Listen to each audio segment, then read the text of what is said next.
Twin Cities News Talk, AM 1130, Davis and Emmer this morning. We're live once again with Congressman Michelle Bachmann from the RNC. Good morning. Good morning. It's great to be here. And all the excitement, I'm sure your listeners can hear it. Far more people here today. It's the official grand opening of the convention. And who is here? None other than Davis and Emmer, the stars of the show. No one else holds a candle to you. You guys attract all the attention. There is a giant crowd. If she walks through here, and we've got video online so you can sort of see what this looks like. When you walk through here, there's like 1,000 video cameras. She trails this gigantic. You have a media trail like a comet. Well, it's because they know I was making my way to Davis and Emmer, and you know it. So no false modesty, boys. Say, this morning, Governor Walker did the thing that you did yesterday with the Minnesota delegation. You spoke to him yesterday at breakfast. He showed up today and spoke to him. But we just got a press release from Marianne Stebbins, one of the delegates within the Minnesota delegation, complaining about one of the rule compromises. Anything that you know about this? That her statement, I think, was they've given us a compromise that heads we win, tails you lose. She's not happy about the compromise. What's going on? Well, the backbone of the Republican Party has been a strong grassroots effort. Minnesota has fielded a strong grassroots effort historically. And I think one thing that we saw is that there was an effort to tamp down the voice of the grassroots. That does not help the party ultimately. And so it is important that we do have the minority report adopted today, because I believe that the choice that is made at the local level needs to be reflected here at the national convention. I would agree with that. And we don't want the establishment to have a top-down influence. It really does need to be bottoms up, grassroots up. That's what the Republican Party is known for. And so I think it's very important that the minority report be listened to, and I'll be voting for it. Okay, so two things, Michelle, because you're all about bringing these guys together and making sure that they recognize both, because we can't win unless everybody's working together. So what is the minority report going to say that's different from the majority's report when it comes to these rules, and where do you see it going? Do you think that by tonight we're back on whatever it is we need to be with the Minnesota? I think it will be, because what I'm seeing is that the GOP establishment is listening to the voice of the grassroots, and that's what's so good and so positive, because we've seen all aspects of our party. We don't all agree. That's a good thing. We help each other. We're kind of iron sharpening iron, but we've had amazing unity here. As a matter of fact, I just spoke to Herman Cain, also another primary challenger, and we were both talking about how every one of us are on board happily, enthusiastically with the Romney-Ryan ticket. Now, with the rules, there's always rules are a little bit different issue. Well, I don't mean to interrupt, but I mean the issue with the email we're getting is they're not on board with this, and it's not iron sharpening iron. They seem to be really upset about this. They feel they're being pushed out of this. Well, there is a difference of opinion, but I think that's why I will be voting for the minority report. I believe in the grassroots. I'm a grassroots person myself, and I think that we need to make sure that the voices and the work that's done at the local level is honored and respected at the national level. I'm on board with that. Now, Michelle, you're one of the strongest voices in the Republican Party, and you're a woman that's leading in the Republican Party. Isn't that amazing? Yeah. See, Republican Party, the party of women. As a matter of fact, and again, of both political parties, Democrat and Republican, there's only been one party that has fielded a woman that's won the first presidential contest ever in Iowa, in the Iowa straw poll. That's the Republican Party, and that person would be me. And so this is a party that fully embraces women.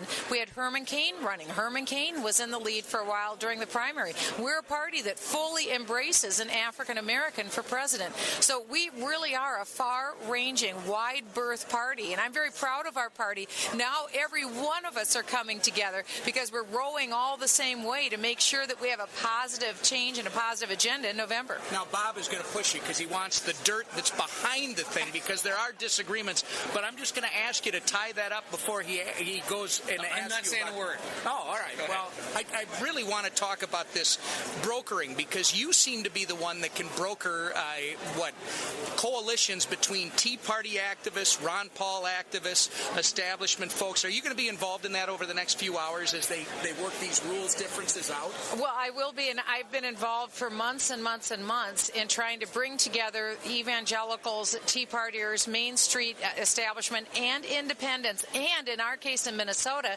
conservative pro-life Democrats who agree with with so much of our party platform. We're building that coalition to be able to be victorious in November. We can do this, and a lot of times it's good to do things sometimes privately and have discussions privately. And I think you get a lot more done sometimes if you can do it that way, respectfully with each other. Now, I have a question concerning, we talk a lot about the Ron Paul people being recalcitrant, let's say, or being upset because they're not, necessarily, they're having issues with being included in the rules and so forth. What about the Santorum group, which really constitutes a lot of delegates? How are they reacting to the effort to sort of smooth this all out? Well, I think that's the evangelicals and people who hold high traditional values, which I am one as well. And I think that what we see is that our party platform is embracing our view. We're very happy about that, completely on board. Rick Santorum will be speaking here at the convention. He's fully on board with the Romney-Ryan ticket. And the rules issue, again, is a different issue. That's kind of the functioning of how the party structure works. For a lot of people, they're not even interested in the rules. But to make sure that the grassroots people of this party have a voice, that's why the rules matter. We want the grassroots. Well, I guess what I'm asking about is the delegates and what the Romney people are doing with the delegates, because deciding which delegates will be seating and which ones will not be seated from these different groups. That seems to be the epicenter. The rules are at play, are rules that were ones that were here formally, and this is now looking at rules that are going forward. Future. And we want to make sure that the future rules also embrace grassroots activism, because that's what Ron Paul did a good job with. That's what the Tea Party has done a good job with. That's what evangelicals have done a good job with. And if you restrict those voices from making their way to the national party, then you lose the vibrancy and really the pulse and the soul of the party on the ground at any given time. Issues don't stay the same. It's not status quo. Interests change, and we want to make sure that that dynamism and the life, if you will, and the vibe comes into the party at the national level. Bloomberg today and is putting out, I saw it at the hotel, but I've seen these stories oftentimes on Bloomberg and other media, that today's Republicans would think Ronald Reagan was a socialist. You want to respond to that? I don't know where he came up with that. I love this man more than ever. We've got some of his speeches at home on DVD. We listen to them. We still fall off the couch laughing at his jokes. He's such a great man. And what he was able to do so effectively is compromise where he needed to compromise. Well, that's the point. Today's conservatives don't want to compromise. Of course they do. The one who doesn't want to compromise, unfortunately, has been President Obama. He got his way the first 2 years of his term. Why? Because Nancy Pelosi ran the show in the House. Harry Reid ran the show in the Senate. There wasn't one Republican vote on Dodd-Frank. There wasn't one Republican vote for the president's health care plan. It was all one party.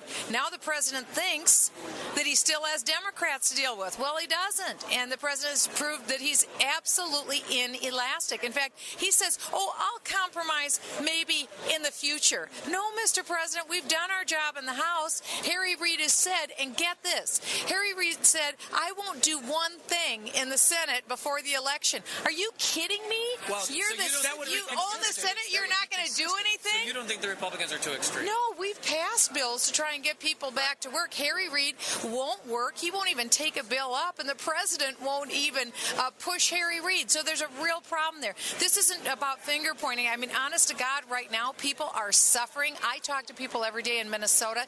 They're suffering at the gas pump. They're suffering at the grocery store. They're suffering when they're writing out their check for their health insurance premium, and when their husband comes home and says, honey, I've just been laid off. I'm just here to tell you it's not fun. People lost over $4,000 in income in the last 4 years, so they've gone from an average of about $55,000 of income to 50. Kids to honey, I've been laid off. Yeah, well, hey, Davis, that's why you're the professional. I'm telling you, it's real. It's real, and we got to change people's lives. Keep moving. So real quick. Why? I like being with you guys.